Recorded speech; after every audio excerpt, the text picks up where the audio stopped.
Hey folks, how you doing? Welcome back. Happy Sports Equinox Day, and Sean is going to Yeah. talk more about that. Welcome back to the Rinkcast. We are at season 9, episode 9, 99, 9 times. We're here to talk Blackhawks, brought to you by 500level.com. 500 Level, unreal t-shirts, folks. They've got the coolest sports t-shirts out there in the business. Use the Rink in all caps 26 code for 30% off of any purchase. Hi, Sean. Hi, Jimmy. How you guys doing tonight? What's going on? Excited to talk hockey on the Sports Equinox Day. Tell us more about what Sports Equinox means, Sean. So it's when the four major American, or North American, I should say, professional sports all play simultaneously on a day. It happens rarely. So we have the World Series with the Toronto Blue Jays and the Los Angeles Dodgers tonight. We have Monday Night Football with the Commanders and the Kansas City Chiefs. We have two NHL games tonight. We have the St. Louis Blues and the Pittsburgh Penguins, and then the Boston Bruins and the Ottawa Senators. Yep. And then we have multiple NBA games, the Cleveland Cavaliers versus the Pistons and the Denver Nuggets versus the Minnesota Timberwolves. So all four North American major sports are playing today. And a partridge in a pear tree. And a partridge in a pear tree. Well, we have the three of us, and we have Skokes, who's here. So we have four. So we got four, too. We got an Equinox. Hey, Skokes, what's up, buddy? Good to see you. Or good to see your comment. Hope you're doing well. Jimmy, what's shaking, man? How are you? I'm doing all right. Coming off a pretty busy weekend of Blackhawks news and games. Just keeping an eye on that. And Rockford had two games this weekend, both in Colorado. One where they lost by a lot, but one where they won by a lot. So 4-2-0 to start the season. Very exciting. They play tomorrow morning at like 11 o'clock in Chicago. Well, Rosemont. So that'll be pretty exciting. That's probably a kid's day, I would assume, because for Rockford, and I know the Wolves, they'll do like field trips for kids. So they'll do a game during the school day, and then schools can bus their kids there, have like a field trip, and then bust them out. So that's probably why it is. Excellent. Well, the big club, 9 games in, the Chicago Blackhawks are 4-3-2, which I don't know if a lot of people saw this coming. I certainly didn't. Disappointing, I guess you could say, last night against the LA Kings. We'll get into that in a minute. They got to find a way to win games like that, especially when you jump out to a 1-0 lead at home after first kind of blowing some leads at home, which is too bad here. I'm donning my Sammy Rinzel jersey for the first time ever on the pod. Sharp. Very excited about that. Looking sharp. And my dogs are here, and hopefully they don't smell out the room like they did that one time. At any rate, there's some news that happened over the weekend right before the Kings game, or the Saturday before the Kings game, while he was at Portillo's with Teuvo Teravainen. Planning his Halloween costume, I think. Was he? Bummer. Yeah. Lukas Reichel got the call that he was traded to the Vancouver Canucks for a 2027 4th-round pick. Not a huge surprise. Given all the conversation around it. Jimmy, how are you feeling about this trade? What do you think went down here? Like we said, not a big surprise. We're not here to rip Reichel. We have done that before. We apologize for that. Great dude. Jimmy, how do you feel about this? And Jimmy, you're on mute. He's on mute.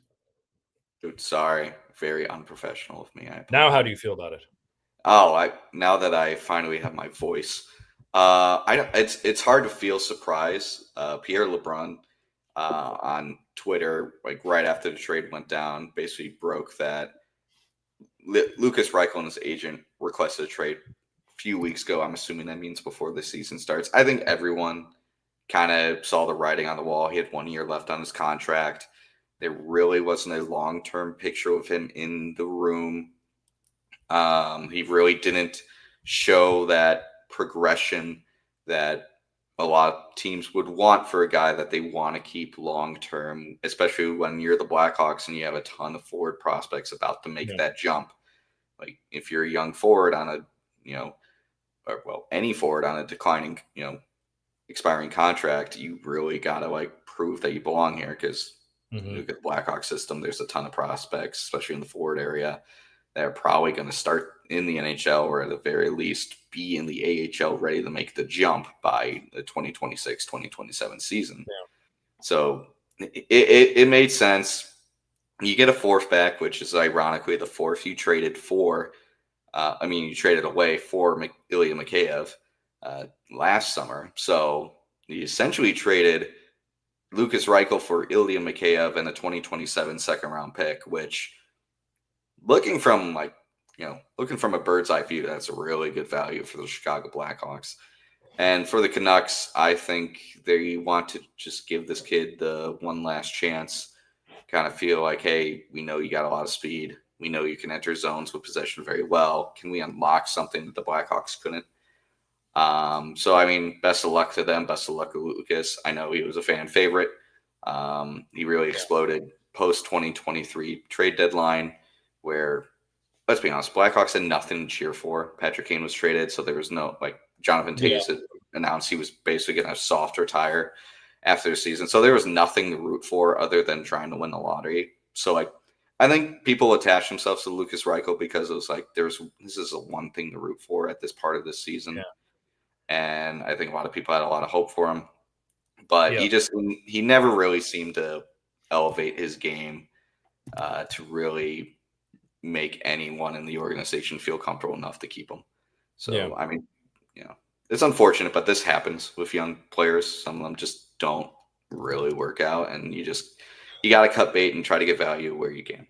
Yeah, it's too bad. It is too bad. I mean, he had that one good game this year against the St. Louis Blues where he had 3 points. He had 2 goals and an assist. Since he's been in Vancouver, he's played 2 games. He's -3, but he's logged a ton of minutes. He's averaged 16 minutes of ice time, which he wasn't getting in Chicago. It just wasn't happening. There just wasn't enough happening around him. Hoping that his change of scenery will be helpful. It was what was nice to hear is his agent, Alain Roy, NCAA champion Alain Roy, goaltender for Harvard Crimson in 1989. He was a tandem goalie with a guy named Chuck Hughes when Harvard won their first national championship.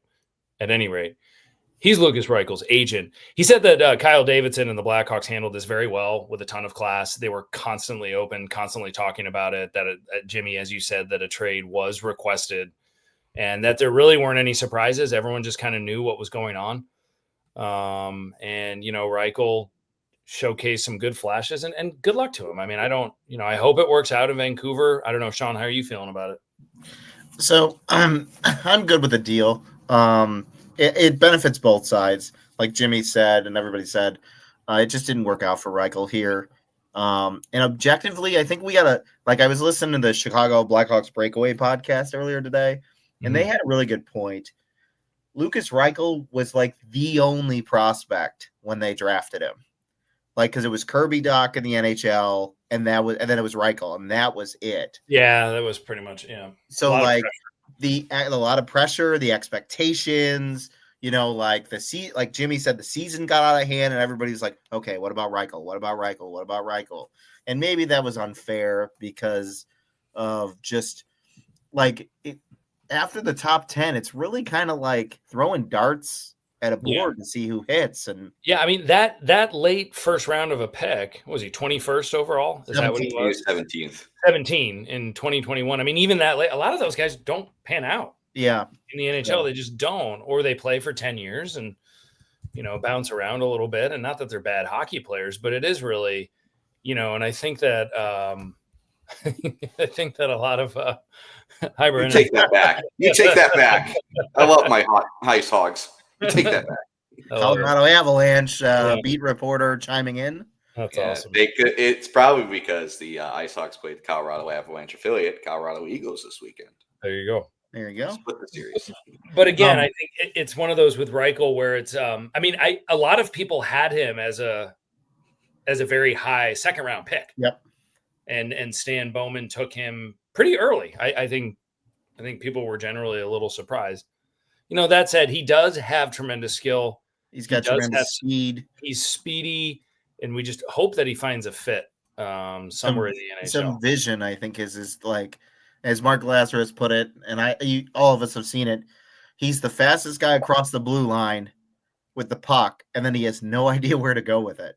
And it's just if he can just harness, find where to make the pass or make the move, I think his game will take off. In Vancouver, Jimmy, also, they need forwards. like they're crumbling with injury. They traded for like 2 forwards because they didn't have any. They didn't have any in the AHL. They were confident enough to fill those spots. So he's going to get a long leash and a lot of run because they don't have anybody else. And that's what he might need. I don't know. He played 12 minutes the other night. I don't think he cracked that in like 2 seasons with the Hawks, 12 minutes a night. So they also put him at center, Yeah. I hope it works out for him.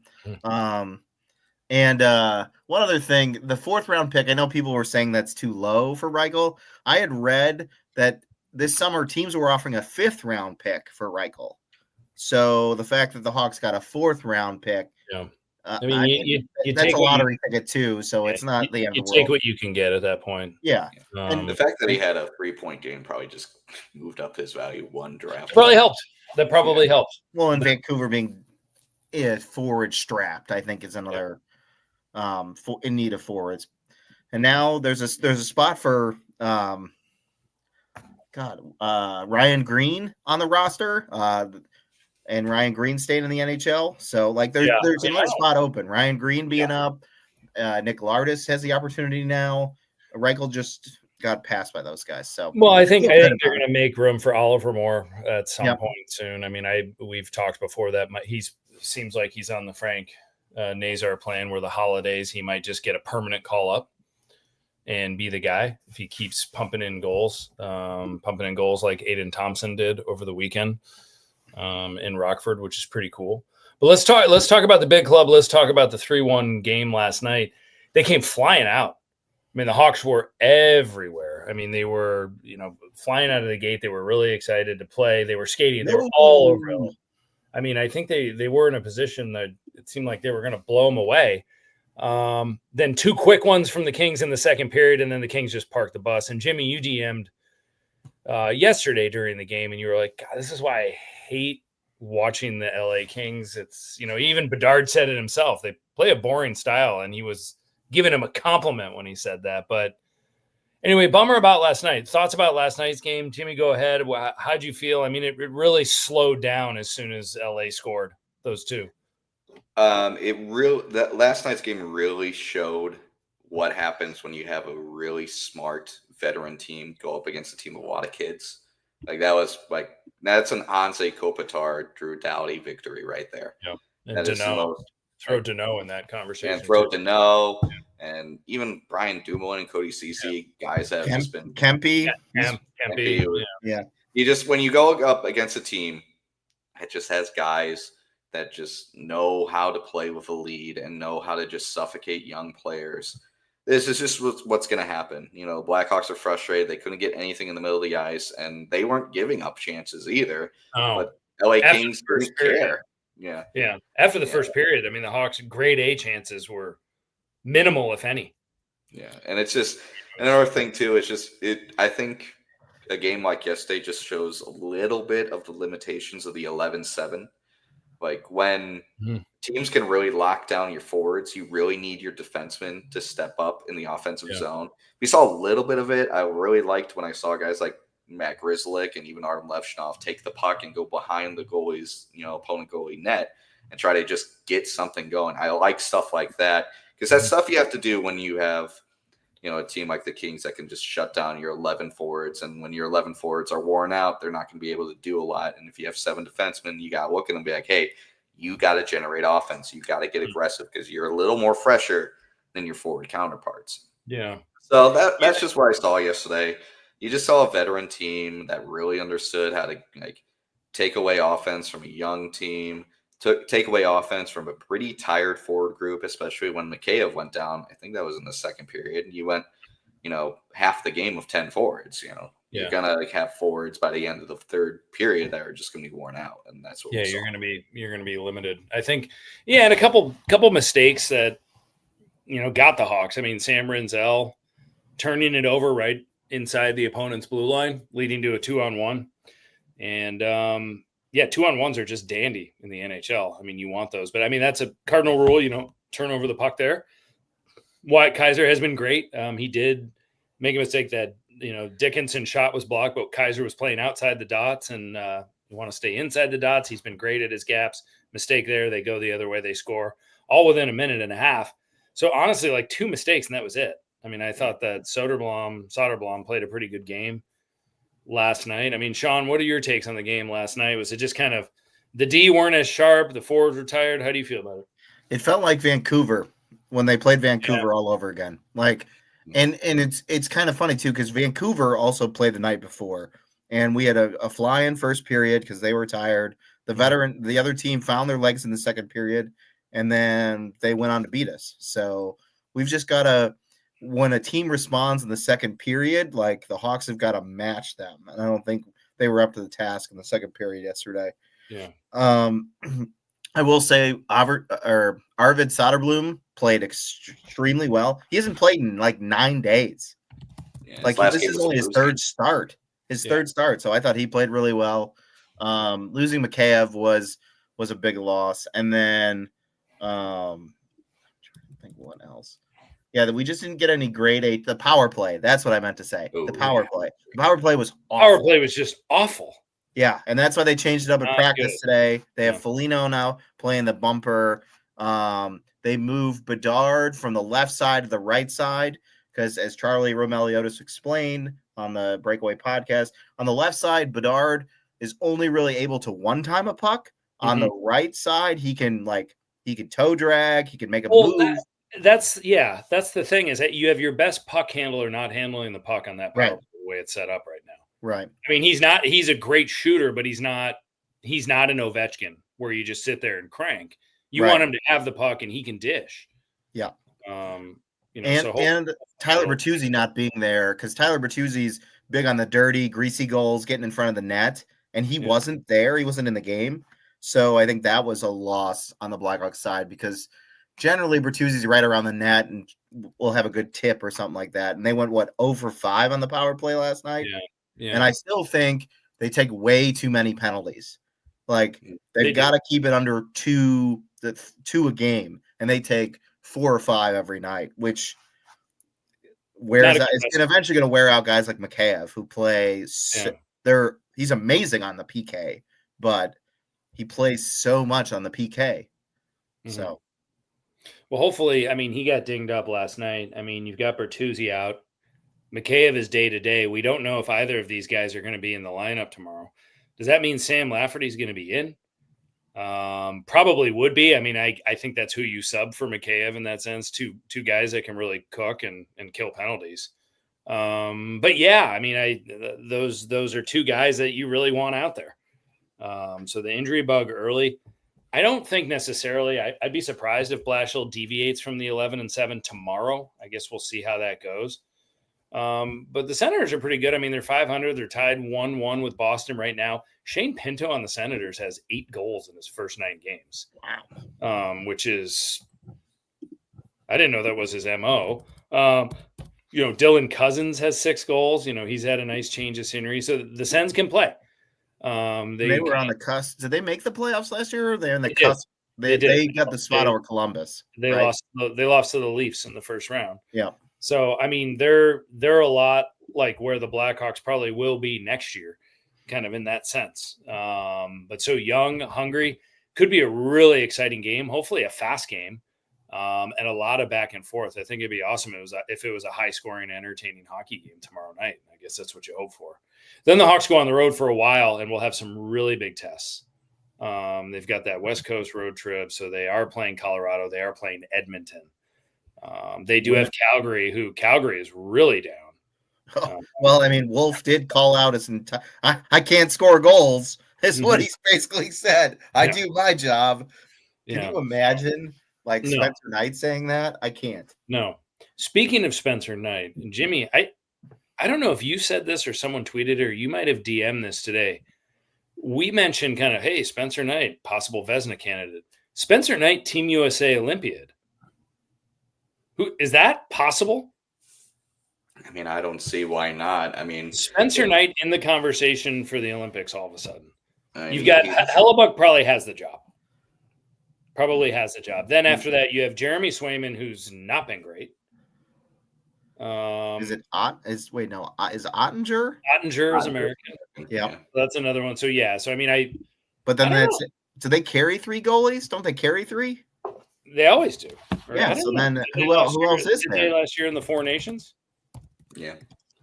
Last year in the Four Nations, it was Hellebuyck and Ottinger, but they only carried 2 in Four Nations. They only carried 2. Yeah. Because I think in the Olympics you carry 3, and I mean, if I made the roster, it's Hellebuyck, Ottinger, Knight. I'm leaving Swayman off until he can figure it out. I mean, those conversations have to be being had now, right? When do we have to? Well, I don't know. I think it's late November. Yeah, it's late November, but I mean, I don't know. That's late November is what, 4 weeks away? Yeah, a couple. Yeah, I mean, we're not that far away, but I mean, let's talk Team USA. I mean, I'm a little worried about Team USA's blue line right now. Yeah. We kind of talk. I mean, McAvoy will be there. He hasn't had the best start to the season. Brock Faber is off his game right now. The Minnesota Wild are off their game. The Minnesota Wild are way off their game. Yeah. And then, Slavin's on the IR. Hannafin's on the IR. So, defensively, we'll see. I don't know if it's going to be Swayman. Is there any other U.S. goalie we're leaving out right now? There's got to be someone. Okay, so I just looked it up. Here's a list of Americans. Demko, Stolars, Joseph Woll, Joey Decord, Dustin Wolf. Yeah, Decord. Maybe Joey Decord. Joey Decord's been playing well. So there's a lot of competition for Spencer Knight. Yeah. Okay. Wow. Good problems to have in the nets for Team USA. Yeah. So then I would. Yeah, I'm in the same boat too. Yeah, defense makes me nervous. But there are a couple names I really do think they're just off the slow starts. I think they're good. Like Werenski, I think he's great. Werenski will be on the team. Fox has had a good start. I mean, he probably will be on the team. I don't love that. Lane Hudson he's now invited to the camp, right? But now wasn't he a late invite or something after that?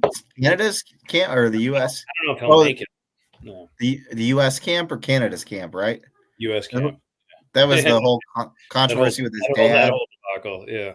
That was yeah, but where's Frank Nazar in this whole conversation? This might not be his year. Yeah, that forward group is so stacked. So good. Here's just a list of guys. I'm on.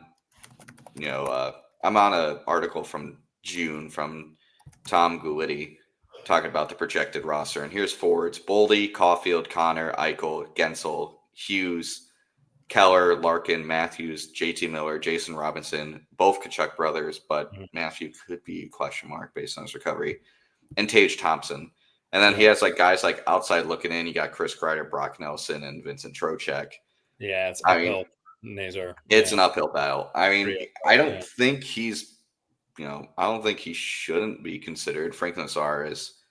He should go to camp, right? He should. If you look at the names, especially the names of the outside looking in guys, I think he's outplayed guys like Kreider, Nelson, and Trocheck. I think it's been pretty comfortably. I think he wants some youth, like Brock. How old is Brock Nelson? Old. Yeah. Yeah, he's mid-30s. I don't. Yeah, I mean, I don't. Yeah, we forgot. Oh, we forgot. Quinn Hughes wasn't on the Four Nations. Oh, right, because he was hurt. Yeah. He'll be lacing up for Team USA, and his brother might even have a shot at this point too. Yeah, Luke Hughes has been. Awesome. They might take all 3 brothers on that team. Who knows? I don't know. Where does Connor Bedard stack up with Team Canada? Team Canada is so stacked in the forward. It's going to be tough. I mean, I'd love to see him there, but where does he fit? It's tough because also down the middle. You look at Macklin Celebrini, who's having an insane start to the season. Even then, people are like, he's still on the outside looking in, and he's already at 12 points. Right. He's absurd. I mean, I'm not putting. I'm looking at the exact same article, exact same forward list for Canada. You got Bennett, Cirelli, Crosby, Hagel, McKinnon, Marchand, Marner, McDavid, Point, Reinhart, Scheifele, Stone, Suzuki, Thomas. And then you got guys outside looking in. Stone is hurt, right? Stone is already hurt. Yeah, that's true. He's already on LTIR. Yeah, and then you got guys outside looking in like Jarvis, Verhaeghe, and Wilson. And then you have Macklin Celebrini, who's off to an insane start, this year. I like how Bedard has started this year. He plays a lot more physically. He's looked a lot more like sure of his game, and I think the points are going to start coming in bunches soon for him. But I don't think I think the only Blackhawk that I would say has a good chance of making it to the Olympics is Spencer Knight, and it's just because he's gone off to such a great start, and it's a less crowded field. All right, well then I got a trivia question for you, fellas. Uh-oh. Oh no. Who is the last Blackhawks player to make the U.S. Olympic hockey team? Patrick Kane? That's be Patrick Kane. Patrick Kane was on the Blackhawks when he made it, but there's also another guy who currently plays for the Blackhawks who wasn't on the Blackhawks when he made the team in 2018. Oh. He was in college at the time. And he made Ryan Donato. Correct, Ryan Donato. There we go. The year that they didn't have anyone from the NHL. Right. Oh yeah, that's right. I forgot. Yeah, they he was had on the that. team. Yeah, 18 and 22. They didn't have anybody from the NHL. I forgot they had that 2-year hiatus of non-pros. 2 Olympic hiatus, not 2 years. 2 Olympic. No, 2 Olympic years. All right, there was parentheses in there. I just didn't say it out loud. Yeah. Jeez. Crying out loud. So good. Yeah. Well, cool. Well, good stuff. Well, at any rate, I think another big game on the West Coast trip is Winnipeg. They're going to play Johnny Taves in Winnipeg. Johnny Taves had a really good start. And I don't know if you guys saw the old school Winnipeg Jets jersey with Johnny Taves on it. I want one of those. With the one that says Jets with the fighter on it, the dark blue. It looked amazing. Honestly, get rid of the regular rotation jerseys. Those should be your primaries. And that you nailed it on the head with those jerseys. Winnipeg, don't even bother with the other jersey. It's so perfect. Speaking of perfect jerseys, do you guys watch the Hartford Whalers Quebec Nordiques matchup? I saw the jerseys. I wasn't able to tune in. Game. Oh, it was so good. It was. I think it was after the. Was it after the? It wasn't the game against the Kings. It was the game before that. I forgot who they played. Was that Anaheim? Yeah, it was an overtime Anaheim game. I turned on the Colorado Avalanche, Carolina Hurricanes jersey. Man, was it fun to watch. It was super. I mean, I never grew up. I know you. You never grew up, period? We knew that. Shut up. My sense. I never grew up with a Quebec Nordique or Hartford Whalers. I sure did. So I never got to see these jerseys. Uniform era. Yeah. Oh, it was great. Yeah.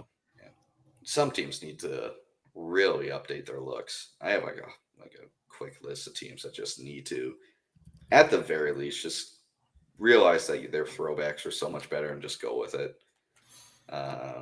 Top of the list, man, Anaheim and the Kings. Can you just stop with this crap, guys? When the Ducks played the Hawks and they had the orange buckets and that looked horrible. Yeah, I don't know why they keep changing uniforms and keep changing everything. It just drives me nuts. They keep changing it, and they just refuse to go back to the Mighty Ducks look. And I get why they're I don't want to do the whole we're the Disney hockey team. But at the end of the day, Disney nailed it on the head with their jerseys. You need to bring back the colors. Michael Eisner, he didn't do any wrong back then.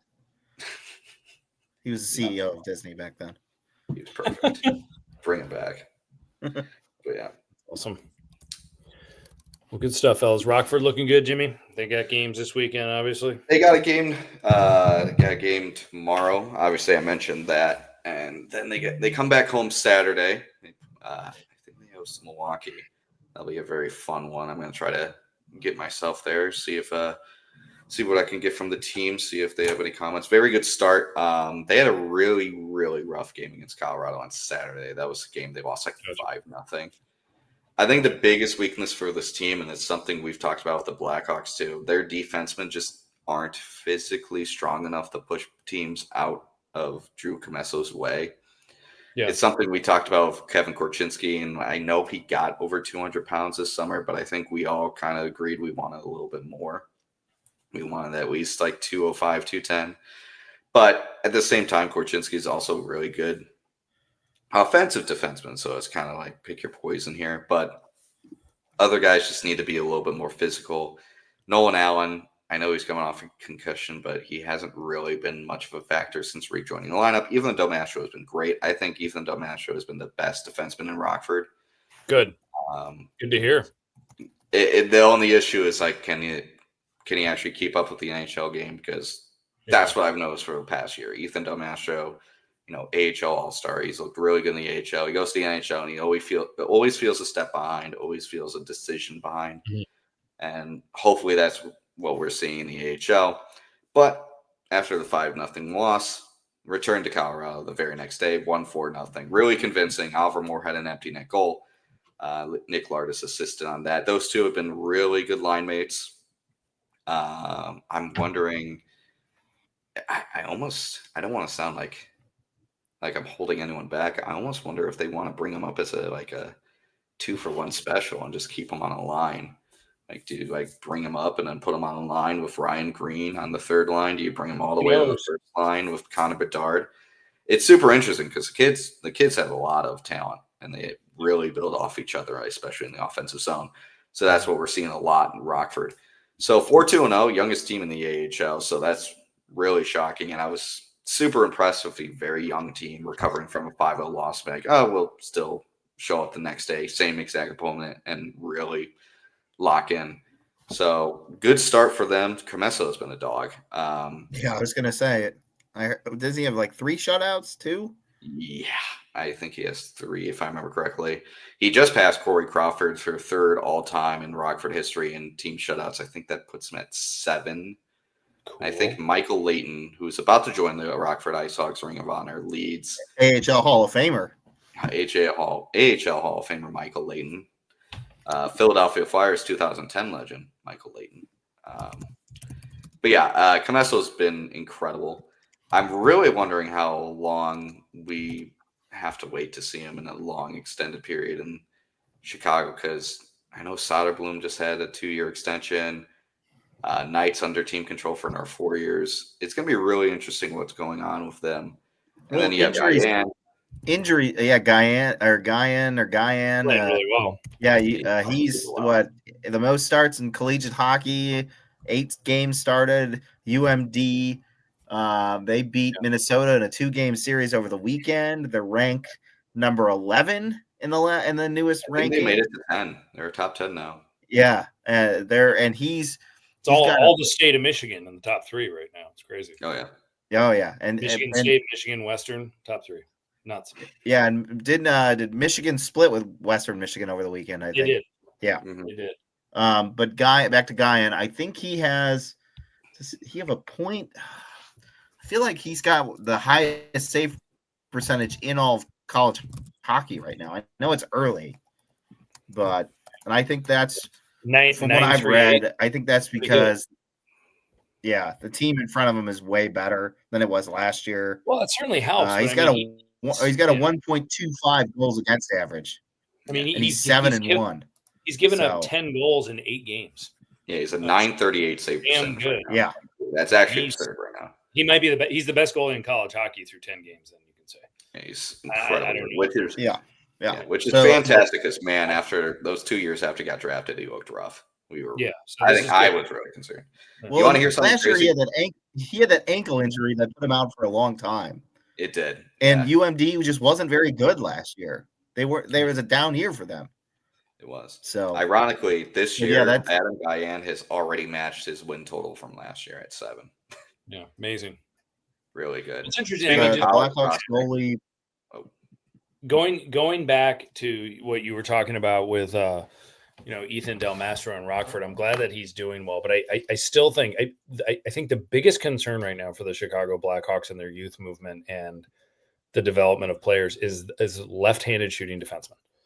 And I still think it's an area where you've got these 2 premier prospects in Levchinov and Rinzel, And then that left side, you still don't necessarily have that number one guy. And I don't know if it's Alex Vlasic. I think Alex Vlasic is a great hockey player, but I mean, he could be a top 4 defenseman, but he's not that skating, puck moving defenseman. He's a defensive minded defenseman. Wyatt Kaiser, who's had a great start to the year, he's a defensive minded defenseman. He's not a number one left-handed defenseman. Is it Korchinski now? There's so many doubts. Is it Del Mastro? It's not. He could be in the NHL, but it's not him. It's not Nolan Allen. So it's kind of either Korchinski or they might not have that, which is how do they address that? I don't know. I don't know what might be the 2026 NHL draft.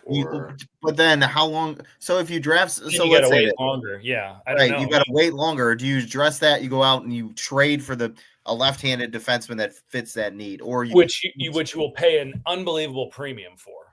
You will, but I guess you do. I guess it's a question of when the window starts to open, right? Because yeah. And I don't we're still in the building phase, right? Right. And I don't know for the next couple of years with the salary cap, none of us are going to know if free agency is even going to be an option. I mean, these guys now are the good players are just extending. They just re-signed. Yeah, they're just re-signing and extending, and I don't blame them for doing that. But it's the right side looks great as far as the future. The left side, they're young and they're good. We're just missing the alpha on the left side. Missing the alpha on the left side. I mean, I'm looking at next year's UFA class for left-handed defenseman. It's not great. You got Ryan McDonough, Michael Matheson, Ben Sherrod. Ryan McDonough's like my age. We don't want Ryan McDonough.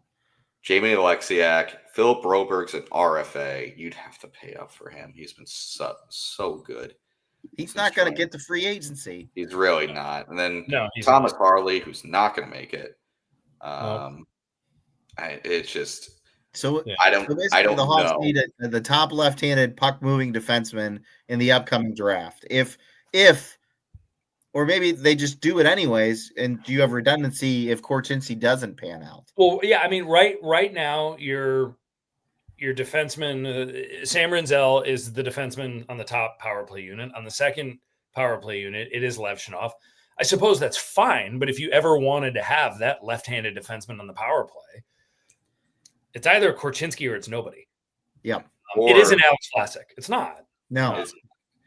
It's not. And it's not why. It's two-way, but he's more defensive. Exactly. And Kaiser the exact same thing. They're both defensive, which is nothing. There's nothing wrong with that. No, they're both playing a very good role right now, but it is that left-handed shot defenseman that the Blackhawks, they either have it in Korchinski or they don't have it right now. And I think that's concerning. Is it too early? I know there's been a bunch of pundits out there. Is it too early to declare anything on Kevin Korchinski? Like, is it too early, or like, can we declare him a bust, or does he still need work, or where are we at with that? I'm not going bust yet. I'm going work, and he hasn't, other than that first season when he was not ready and he had to play because of his age, he has not had really an extended stay. Right. Yeah. I think that they are going to have to do that with him at some point to find out if this kid has got it or not. Yeah. I think with Korchinski, I can't call him a bust because we have seen progress year after year. Like the year after he drafted, pretty solid. He was in, CHL, then he went to the Blackhawks. Clearly was overmatched, but had some, moments here and there. Spent last year in the AHL. He was an AHL All-Star. When he came back up to play with the Blackhawks, especially early, you remember that game back in like December where they played the Rangers and he basically stopped Artemi Panarin one-on-one breakaway? Yeah. I still think about that. And he came back end of last year. He showed some stuff. He was a little overly aggressive and it led to a couple odd man breaks. I can't call him a bust because we are seeing year over year improvements. And we're seeing it this year in Rockford. He is physically bigger. He is smarter with the puck. He is an offensive driver down there. So I'm not going to call him a bust. I would consider a good trade for him, if that makes sense. Like if someone offers me like, hey, here's a very established left-handed defenseman. You don't want I don't think you want at this point. If you're trading a prospect, you're not getting picks back. You're getting players. No, like you're getting players, and I think you would have to package Korchinski with a couple draft picks if you're like, hey, I want to get this much better left-handed defenseman. Sure, maybe he's in his late 20s instead of where Korchinski is. He's 21, I believe, about to turn 22. That's what gives me pause. His age. He's so young. And I'm certainly not. I'm not suggesting that the Blackhawks are doomed if Korchinski doesn't work out. I mean, they still have some terrific young defensemen. On the roster. It's just that left side. I mean, we're winning cups. Who's that guy? Yeah, it's Dunk. And now I'm not saying we need a Hall of Famer to be there, but it's just kind of it is just the one position right now where it's just a big question mark. Korchinski is not Matthew Schaefer. We're figuring that out. Matthew Schaefer, who is God. Holy cow, is that kid good? He's my color vote. He's unbelievable. If anyone was wondering why he was, we were wrong. We were wrong on that one. Yes. How could he be number one with a shoulder injury? Yeah, he hadn't played in how long? How could he be on the banner? This is how, Sean. Yeah, I mean, but a lot of people were wondering that. It wasn't just us. I mean, he is ridiculous. No one had seen him play. No. No one had seen him play in a while. So, but he's lights out. He's unbelievable. So, but to go back to the draft talk, I think if we were looking as the Blackhawks and said, okay, we need to take a chance on another first round pick, left-handed defenseman, puck mover. There's one kid. I think he's like middle of the first round draft board. I think he makes sense. The only problem is he's really freaking skinny at like 160. Have you heard of Xavier Villanueva? I believe that's how you say his name. I don't know. Yeah, don't ask me. He's in the QMJHL. I mean, he's a puck mover. 14 games, 22 points, 4 goals, 18 assists. Like he is the puck moving defenseman of, in my opinion, of the draft. But correct me if I'm wrong. Isn't the Q not known Q is for his not physicality? A great league. It's not known for his physicality and defensive play, right? I mean, but I don't know. I mean, it's not known for its physicality, but I mean, I don't. If you're looking for swift skating puck movers, you get those guys for sure. Yeah. Or it's Carson Carrolls out of Prince George. He has 11 points in 12 games. I'm sorry. And the guy I really like, Malte Gustafsson. I think that's Finland. We love our guys in Sweden. Eric. Sweden. I don't know. Eric doesn't like the last name. And again, but Sean, to your point, the book is not closed on Kevin Korchinski. The other thing to think about is that a lot of young men don't physically bulk up and fill out, especially if they're lanky, until they're 23 or 24. Yeah. I mean, he's 21 years old, and he's a new 21-year-old. Didn't he just turn 21 over the summer? Yeah. He's super young. Yeah. So, I mean, he still has strength to gain and will need it. And by no means is it over for him. I really hope this one works out because we could use him if it does, I guess. Yeah, I would like to see him get some run and then Drew Comesso get some run. The only problem with Drew Comesso getting some run in the NHL. What is getting some run? The only problem is, though, right now, Spencer Knight and Arvid Soderberg are playing really well. Yeah, I don't know what you do. I mean, you almost need one of them to get injured. And that's the beauty of having so much depth is if somebody gets injured, you have – because the last several years we've seen the Hawks have used at least 3 goaltenders. Yeah. It's not sometimes 4. So – and Korchinski will get his run because I'm sure some defensemen will get hurt, and we'll see Korchinski because he's the only – aside from him, who else are you calling up for the defensive prospects down in Rockford? There's not many defensive prospects down there, right? It'd probably have to be Del Mastro. Del Mastro. Duh. Yeah. I don't know if you call up Allen. I don't know what's up with Allen. I feel bad because Barto's the president of the Nolan Allen fan club. But I don't know. I feel like he's kind of reaching that Isaac Phillips situation where he's the oldest of the defensive prospects. I think he's like 23, which is not old for a defensive prospect, but neither was Philip. Oh, he's 22. He turns 23 in April, which again, not old for a defensive prospect. But still, it just feels like when are you going to be there? But who knows? I think there's plenty to like in terms of it's exciting right now to be a Blackhawks fan because there's all the prospects aren't here and they're still playing well right now. That's like they're still like, yes, I know there's going to be some regression to the mean because obviously we're not going to get 937, 940 save percentage from our goaltenders because goalies cover up a lot of holes. But it's exciting times. Mm-hmm. Yeah, I mean, it's not just the guys in the professional league. I mean, Nestrasil. Oh boy, yeah, he's ripping. 6 goals in 7 games. He's the only freshman in all of college hockey with more than 6 or more goals. Frondell, like he's one of the his team. Was he healthy scratched over the weekend? He was the extra forward. I think they went with 13, and he like kind of went up and down the roster, like the lineup. Okay, his team is also kind of bad in this league because it's the first year his team they moved up. Yeah. So like his team is kind of rough, but he has been playing extremely well. Like for a team that's really bad defensively, he's one of the few players on the team that has a positive plus minus, which I know we don't really care about plus minus. It doesn't tell the whole story, but if you're on a really bad team and you have a positive plus minus, that just tells me you at the very least can keep down the opponent's offensive chances compared to yourself. So Frondell has been really good. Mason West can throw a football. That much is true. Yeah. Yeah. Boy, Vera. Yeah. The prospects are great. I mean, we're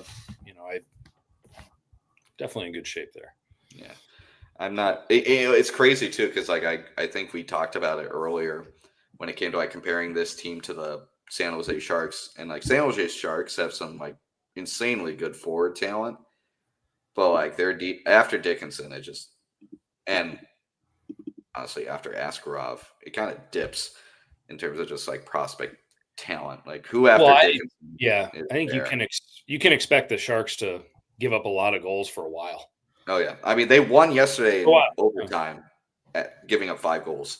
I mean you're gonna have a lot of games like that. You basically have to have a Herculean effort. Yeah, from they'll be Macklin fun. Celebrini. They're going to be like a young Macklin Celebrini 5-point game to win every game. Yeah, they're going to be like a young Oilers for a while. Yeah, but like counter that with the Blackhawks, and it's just like, sure, we may not have the forward scoring talent that they do yet in terms of their prospect pool, but then you look at defensemen and like, yeah, we have Rinzel, Vlasic, and Levshinov, and then you have Kaiser, who's sub 25. And then Korchinski. I mean, Korchinski would be their second best defensive prospect, bar none, without a hesitation. If you just dropped in San Jose, that's how like shallow their pool is. And then you have the Blackhawks. You have Comesso. You have Knight. I'll even add Soderblom and Guyan into that list. And then that kid in Russia who's killing it in the like Kanserov. Yeah. No, the goalie, not just Kanserov, but the goalie. Oh, yeah. And they have a Russian goalie in Rockford who's been good too. Oh yeah, he missed a couple games because Mitchell Weeks got called up. But like, yeah, I mean, and then you look at the Sharks goalie since like Askarov has been awful. I think it's more just to do with the goal, the defenseman in front of him, but he's just been awful. And then you have what's his name, Ravensburgen, the first round pick last year. And he's been – I have not paid attention to him, but after Ravensburgen, I'm like, okay, who's the other goalie prospect? I think the Sharks' defensive pool is so deep at one end of the pool. Blackhawks, I just look at and like, man, this feels even across the board. I don't look at a position and go like, frick, we have to really address that in this draft. It's really impressive how Kyle Davidson has really balanced out this prospect pool. Well, hopefully the Hawks can we don't want them to dip to 500 tomorrow night. So hopefully they can take on the Sens and get a win at home. Let's hope. Tough thing, though. Ottawa's also coming off a back-to-back. So we don't have a lot of And Donato needs to get back on the scoring streak. His 4-game goal streak snapped last night. So well, we want this. We want contract. No, I'm just kidding. Yeah, we want the Senators to win tonight. We want them feeling good coming in, and we want the Blackhawks to pounce on them. Yeah. Any final thoughts, guys? I have one. This came to my mind yesterday actually 2 days ago when I was writing the Reichel report. Do you remember the comments that Brandon Hagel had right before the Blackhawks played them, where he's like, Kyle Davidson was a consummate pro. I loved my time dealing with him. Yeah. I always, maybe this is underrated to like fans, but this is not underrated to players and agents. Hearing that hearing almost every player that was traded away turn around and like look at Davidson and be like, yeah, I love this guy. I loved having to deal with him. He was a consummate professional. Like it was a great, thing to deal with. I think that's something that Blackhawks fans really should appreciate, because look at Chris Drury in New York. Look at what he's done to the guys he's traded away. I mean, he burns every bridge on the planet. And, I don't think people think about this in hockey because it's a professional sport. We get entertained by it. But, like, there is a workplace culture in hockey, and free agents look at that. And, like, free agents will look at how Blackhawks treated Lukas Reichel on the way out and Brandon Hagel and be like, oh, this Kyle Davidson guy, this organization, they treat their players, even when they're trading them away, they treat them with class. I want to deal with that, in my contract. I'll take $500,000 less a year to play with him over, this team, because Kyle Davidson is a guy my agent loves to deal with. I talked to Brandon Hagel, who's talked about him. I've talked to Kane. I've talked to Reichel, and they all talk about how good it is to deal with him. So, yeah, I'll go in there. That's not something we'll see the fruits of now, but that's a long-term thing that I think Blackhawks fans should always take note of. Like, like when you have players that leave the organization, turn around and say, like, yeah, this Kyle Davidson guy is class. This Kyle Davidson guy really treats his players well.